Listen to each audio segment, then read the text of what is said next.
sementara ini kita lihat banyak mungkin gembala atau sebagian besar dari kita mengatakan bahwa proses pemuridan sebenarnya cukup kalau dilakukan mengajar dari atas mimbar saja.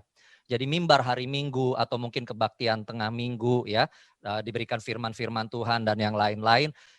That is sufficient untuk dikatakan sebagai pemuridan. Gak perlu satu lawan satu atau mungkin dalam kelompok kecil, satu orang mengembalakan 3 atau 5. Dari mimbar saja sudah cukup. Bagaimana pendapat Pak Bambang akan hal ini?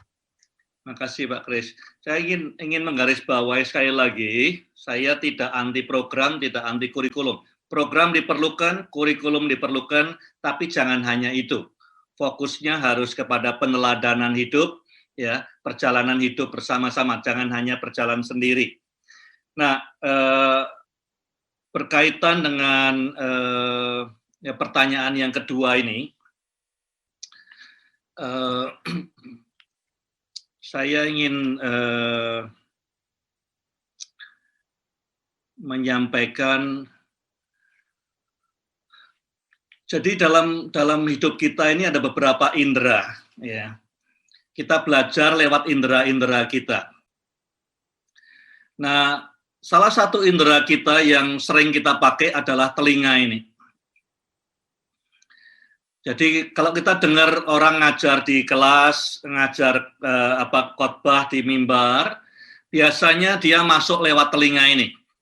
Mata kita tidak terlalu bekerja, karena kita ngelihatnya ya cuman itu aja di mimbar.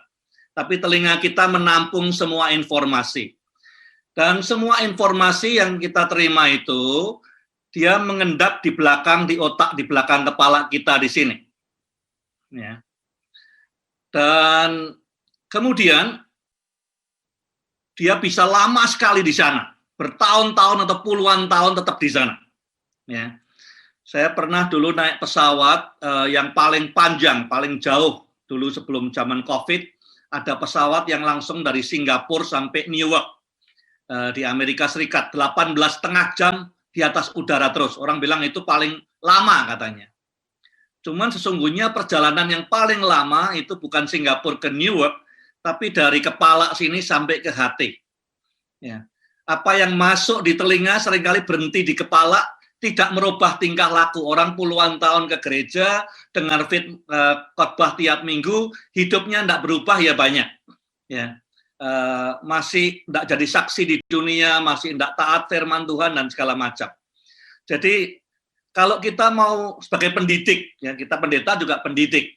Tujuan pendidik apa? Transformasi. Seperti Efesus 4 ayat 13, 11 sampai 13.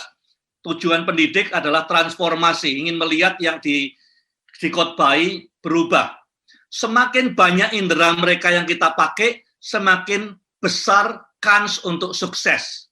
Kalau kita cuma pakai telinga, kansnya sukses mungkin cuma 10% untuk merubah hidupnya. Ya. Tapi kalau kita pakai telinga dan pakai mata, kita kasih tahu caranya kita mengalahkan cobaan ini bagaimana, kalau menghadapi persoalan bagaimana, kalau kita tertekan menghadapinya bagaimana. Mereka tidak hanya pakai telinga, tapi juga pakai mata, lihat peneladanan hidup kita, maka kansnya akan meningkat jadi mungkin 40%.